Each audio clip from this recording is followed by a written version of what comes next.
because, I get to hang out with my people and I get to talk to awesome, amazing, unbelievable people as just this urinary doctor in Colorado Springs. But I think we're live. We're having fun. Jeff Moody, that's me. JeffMoody.com, JeffMoodyMD.com, Jeff Moody MD at Facebook, Jeff Moody MD on LinkedIn. I'm like a bad rat. You can't get rid of me. But that's not what's important.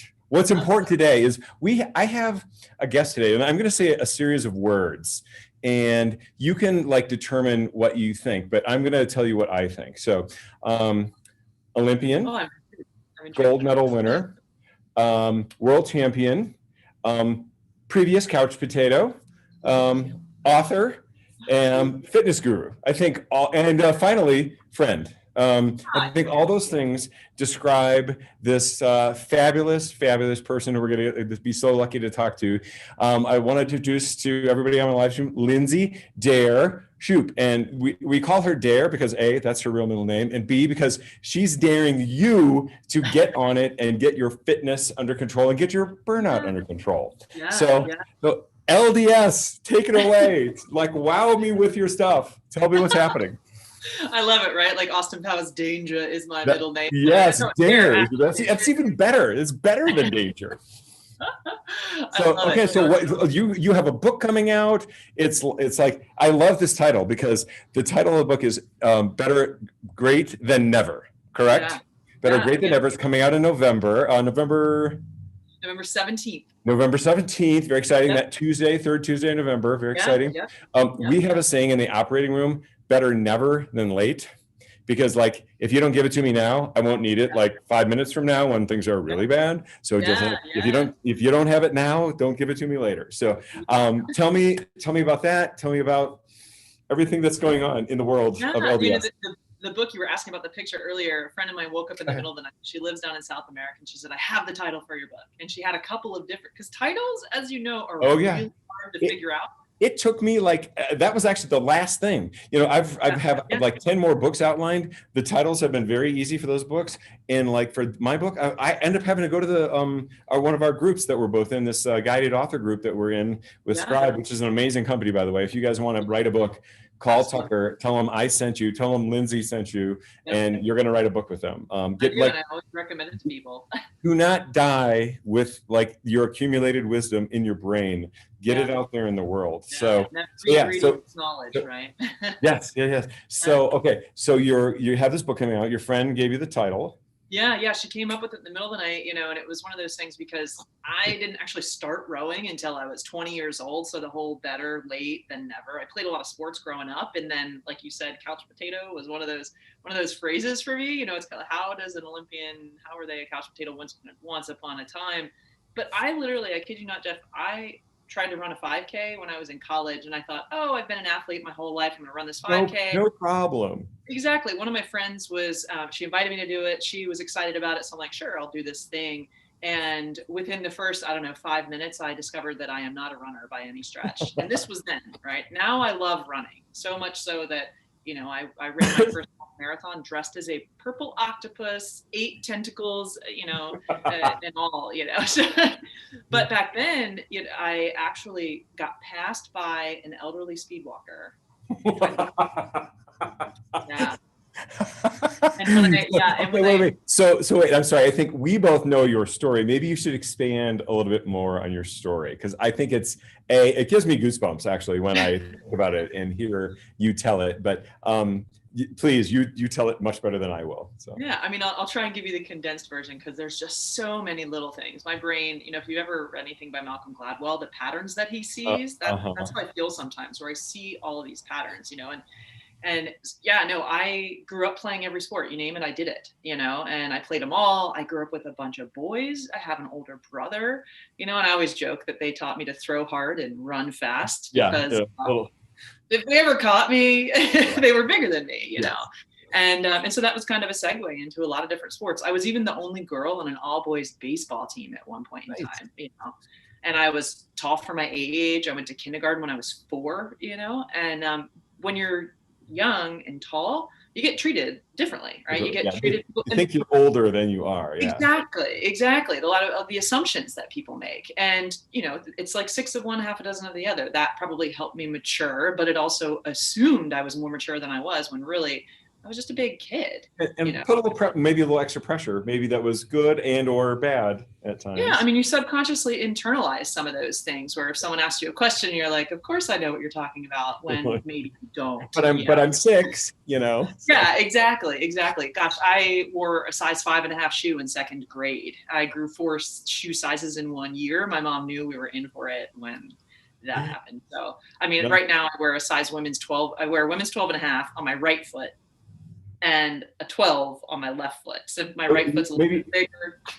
Maybe you should have been a swimmer. You should have been a swimmer. Yeah.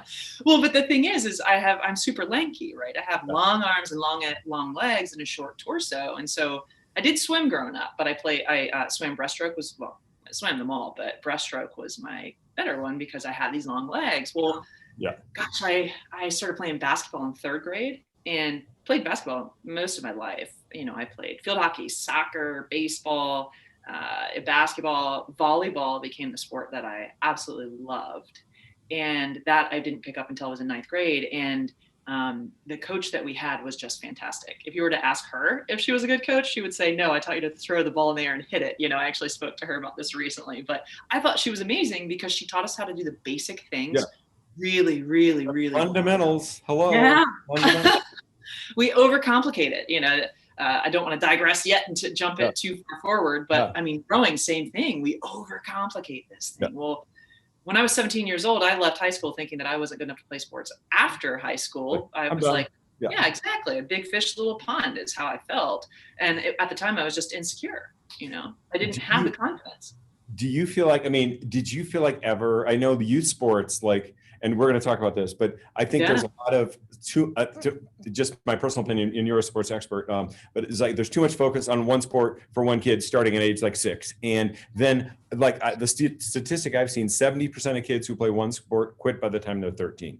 And I think that is a tragedy because then they quit all sport. Okay. Yep. But my question, the background for that is, my question for you is, did you feel burned out at that point after high school, or you were just kind of like, maybe I'm not good enough to play in college? Kind of thing? Well, so I love these questions, just like you're reading my mind, and writing the book, honestly, because I tell this whole story in the book. So you get the whole gamut of all the small things that I've talked about, and not like, oh, this happened. It's literally this story, and it immerses you in that experience, and nice. And when I was young, what really I've been able to reflect on having written this is that it wasn't so much that I got burned out per se, because I love sports. That was like my space where being big and awkward was actually okay,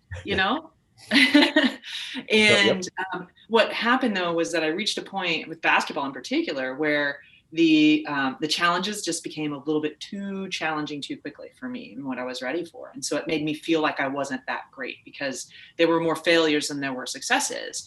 And when you're young, and this is something that, having gone all the way through the Olympics with rowing, and now as a coach, I constantly reflect back on how did I think at that age? Yeah. Not, okay, let me impart 26-year-old me sitting at the start line of the Olympic Games on this 8th grader that I'm working with. Who was I then, and what was I ready for then?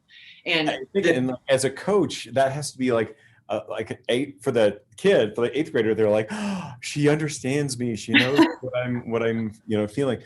We have the really great fortune of living next to the last American woman who won until last year, the Boston Marathon. Oh, cool, yeah. And she is one of the most amazing youth coaches who I have ever seen. Lisa Rainsberg is her name. She's unbelievable. And and I've seen, my kids grew up playing youth sports, and I was like, some of these coaches that they had, I was like, holy cow, you shouldn't be training animals, much less coaching young, impressionable minds. They're getting sworn at, all these things. I'm like, back up the rock, this is not what sport is about, even at the level that you got to. So anyway, exactly. That's a fab. I love that you're get that 8th grade mindset. I love that. Well, and it's not, and it's also the caveat there is that you as the coach can't be like, oh, this is how low I need to set this. But you don't pigeonhole that person to that. You give them a little carrot that's just beyond their reach. And then once they develop a little confidence, you give them one that they actually might miss, right? You reach for it and you're on that ropes course, and all of a sudden you have to let go over here in order to reach over here. And that is, I did a ropes course with a team I was working with about 1.5 years ago. And that was one of those. You had to reach out and let go of this rope, get to the other one, and risk falling, and when I love using metaphors and things like that. I love those experiences because we all have them. Yes. But it's so true. I had an athlete I worked with who was in 10th grade when he first started rowing. And I had just started coaching at this particular program. So I didn't realize that he was brand new to it. And the thing is, in the sport of rowing in particular, you can be really good at it if you're lanky and you aren't so strong that you get in your own way to understand the technique first. Right. So this kid naturally fell into a great position because he wasn't strong enough to do too much. And he hadn't learned other bad habits. So. Exactly. And I was just like, oh my gosh, this kid could be really great at this. And I saw him just develop these little light bulbs along the way. And something I used to do, or I still do it with everyone that I work with, when I watch people doing erg tests, like maximal effort on the rowing machine, I don't watch from behind and get caught up in their numbers. I go to the front of the room and watch their faces. Yeah. Because you can tell like the effort and how connected they are to what they're doing. And I'm like, whatever their number is, that's a great test for that person. They're in this, right? You could tell, hey, they have more. They could give more. Exactly. But it's on their terms, and it's sitting down to an erg test, a 2,000 meter or any other distance test on the rowing machine in particular is a mirror, right? It's where you are in that moment. And it's not meant to be a scary thing. It is a reflection of where you are. And a lot of people get nervous before them. And I always say it's because you get nervous before things that you care about. And these are all these other topics that we're going down. But, it's just this person that I am as a coach is a reflection of, those insecurities that I had when I was young. And then all the things that I've gone through since, and to go back to your question about the book, the story itself, this first book, and I say first book, you have to have a first before you can have a second, right? True.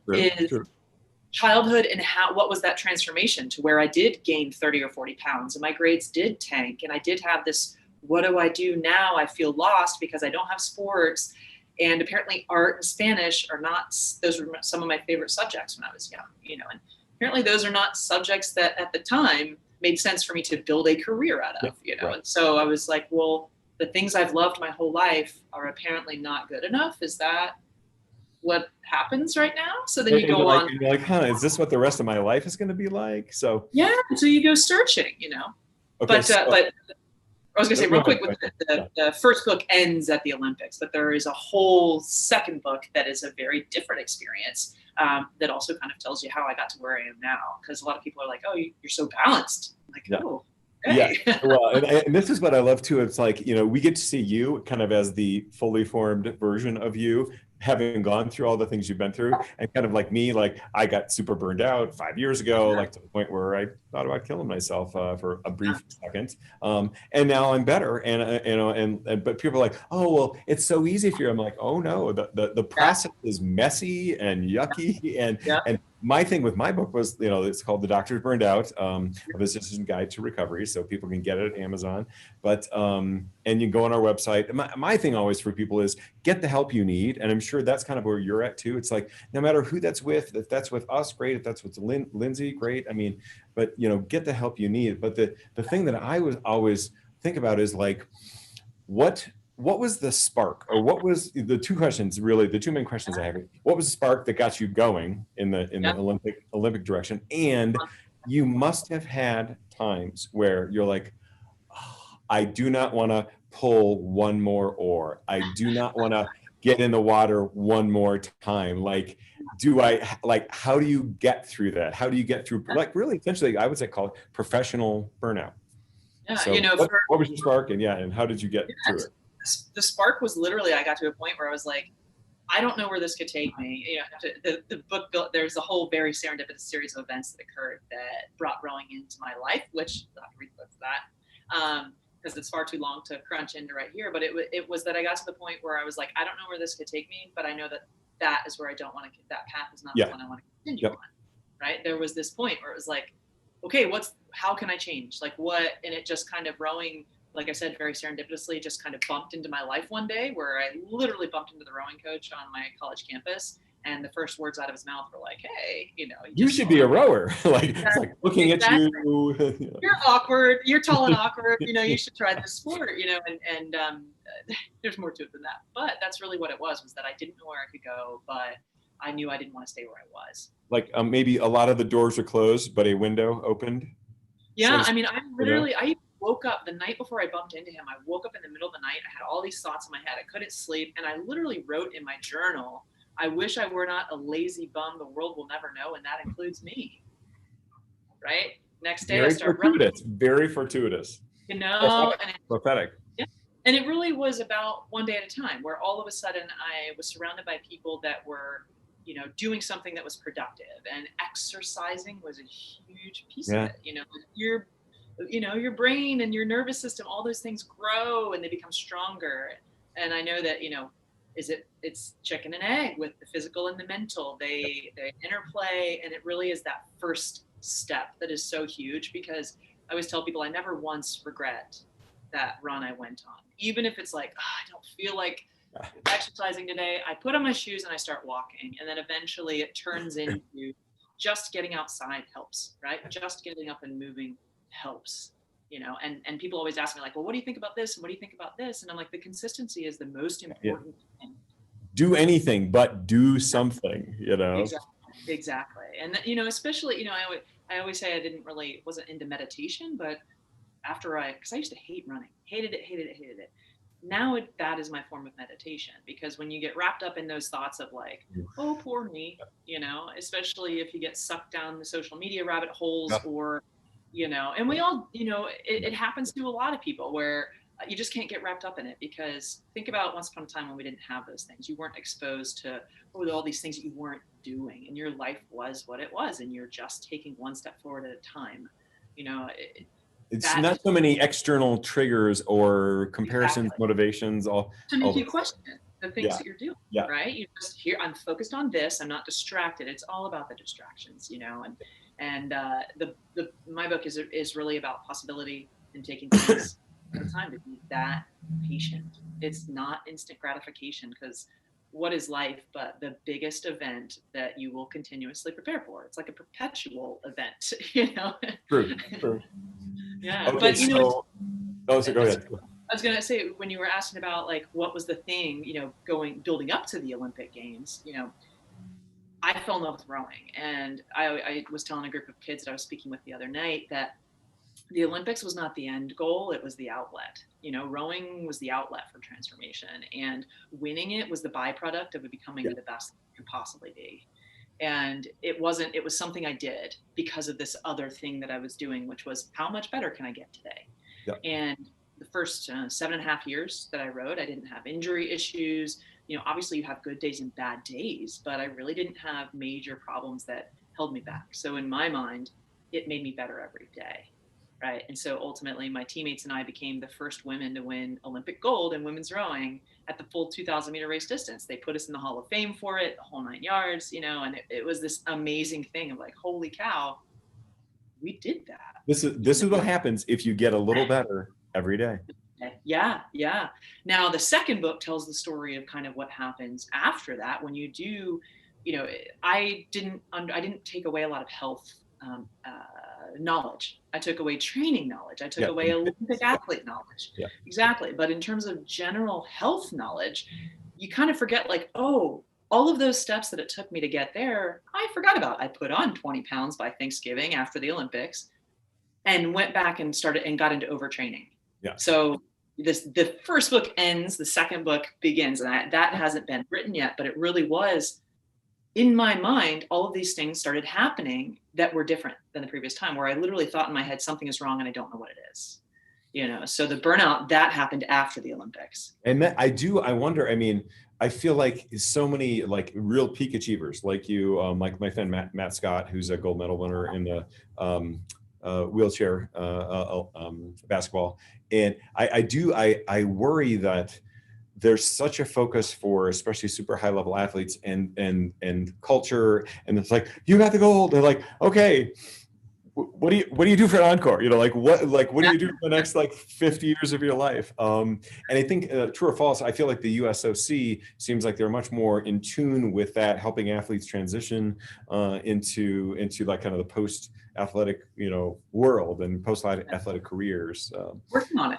It was something that people didn't really talk about that much. And it seems like in recent years now we're talking about it more, because it really is that, and that's the vein of the second book that I want to write, is that we all have that now what moment. We all have that moment of this thing that has gotten me this far that I've loved has changed and I can't quite put my finger on it, and that really is that moment for me. Rowing was about becoming the best I could be. It wasn't about winning medals. It wasn't about these external things. Right. It's when you internalize things to be meaningful for you as a human, that you become better for other people. And that's what can really take you so much farther than, I shouldn't even say just better for other people, but better in society. And it's a two-way street, right? So you were always only ever racing yourselves. You and your 7 teammates were racing yourselves, basically. Yeah.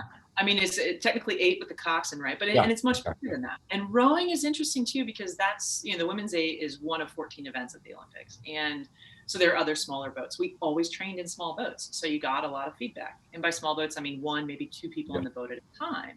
It was only rarely that we got to, on occasion, that we got to get together in the much bigger boats. But, the luxury of being an athlete and having that be your thing is that you go to practice, you go to work, and you take care of your body. And that's really what you do. That's your job. Yeah, exactly. I mean, and for me, you're rushing, you're like, here's what practice 1, take a break, 2, go to the office, go with wet hair, wrinkled pants, come back to me. So it's just you don't have time to be distracted by other things, but it's a luxury, even though it seems very full and rushy. When you know that that is the only thing you want to do because it's that meaningful to you, you're willing to do that, right? But you also know there are only a certain number of things that you can do really well at one time. And, the luxury of being an athlete is that you get to know the difference between when you are really good and when you're not. Because you have immediate feedback. Exactly. Yeah. Like you wake up one morning and you're a little more tired than normal, and you're like, oh, my heart rate's a little higher than normal. I must be.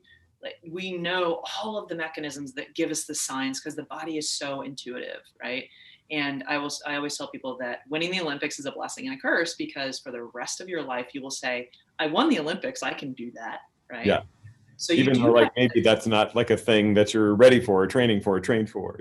Exactly. And so with that, what one thing I will say with this is that after the games, having gone through overtraining, having gotten injured when I was training for a second games, having gotten depressed for the first time in my life after that, never understood it. Well, I recovered from that, ended up getting a master's in exercise physiology, because I was like, hey, how can I be better at this? Which I've turned into what I do with the coaching is I prefer helping others, or I like helping others now. I want to help other people be as good as they can possibly be for as long as possible. And what I discovered is while I was in grad school full time, I was coaching full time. So I was doing all the things full time. And all of a sudden, the same cascade of things I experienced as an athlete undergoing physical exhaustion happened from life exhaustion.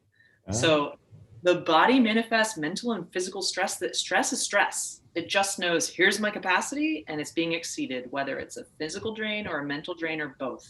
Or emotional, all of those things, one of the things that they talk about for us with burnout is emotional exhaustion. Like, you're just like, my bucket, like my sympathy bucket, my compassion bucket is empty. I don't care anymore, because it's kind of been sucked out of me or beaten out of me. All right. So give me those things. Give me a tiny preview into book 2 and so for our listeners and me, of course, because really the main reason I want to talk to you is A, because you're awesome, and B, I want to know another secret for treating burnout. So what do you think? Can you think of 2 or 3 things that really were needle movers for you for getting you back towards where you want to be? I guess that's kind of the way I was thinking of this. Where are you? Where do you want to be? Yeah, there are a couple of things that span the entire time, right? Ever since I was a kid, my mom always said I popped out of the womb with a smile on my face, And so everything I did when I was young was because I liked being happy. It was fun. Yeah, it was fun. Exactly. And I took a class in emotional intelligence when I was in grad school back at the University of Virginia when I first started rowing.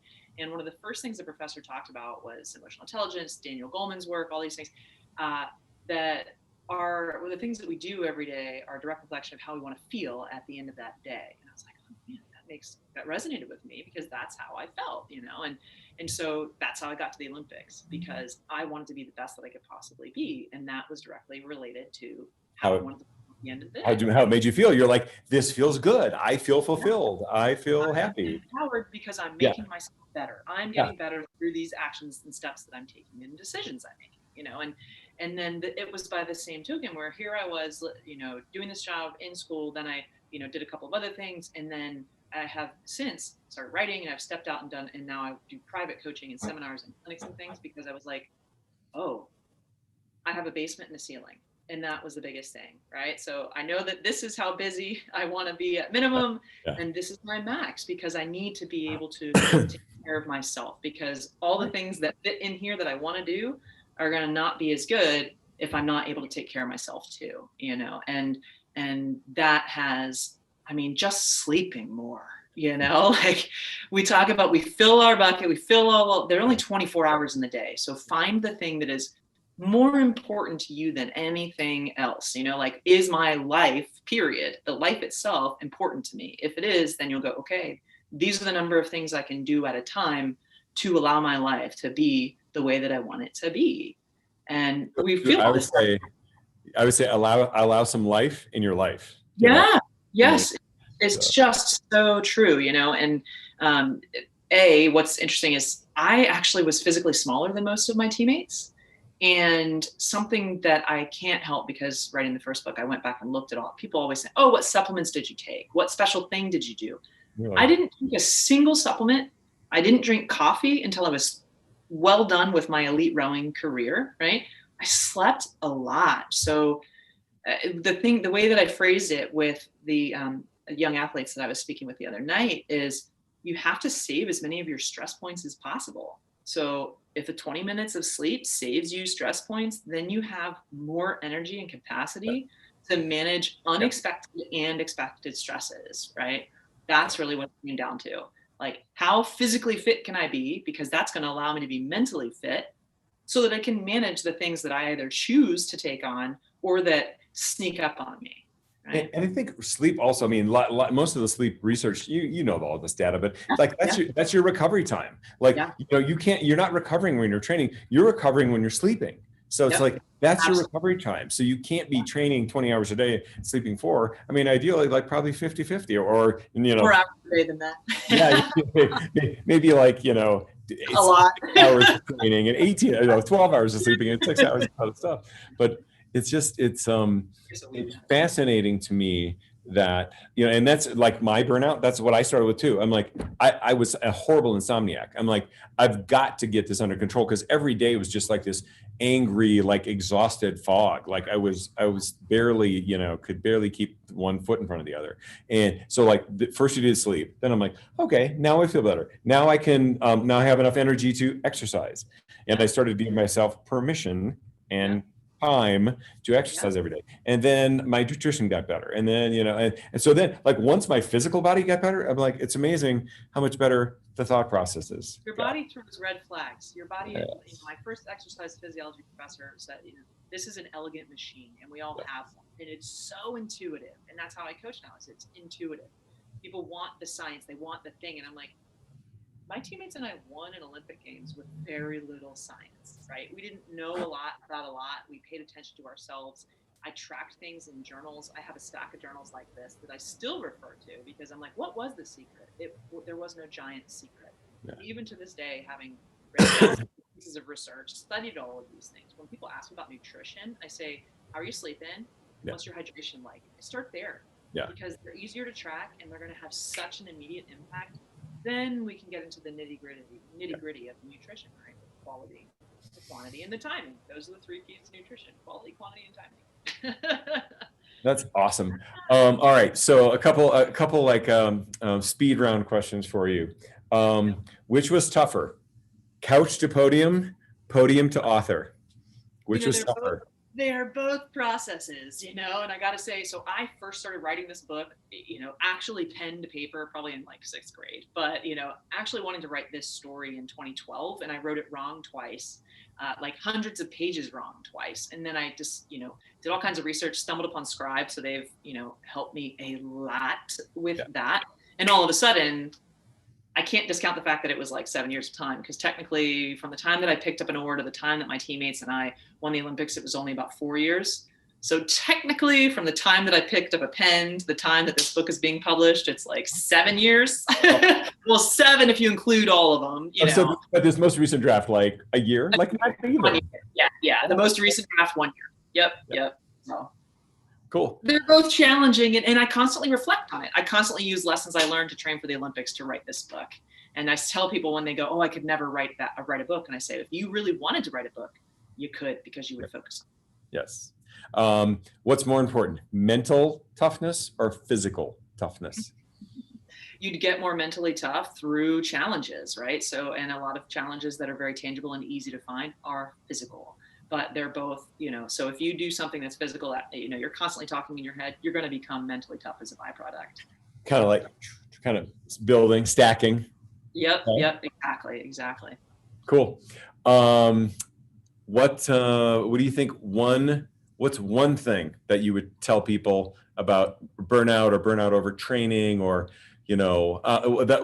our neighbors who are the world-class athletes, they're runners primarily, but they like rock climb, they ride bikes, it's like they don't only run, so I wonder if there's like an analogous thing, like not overtraining in your life.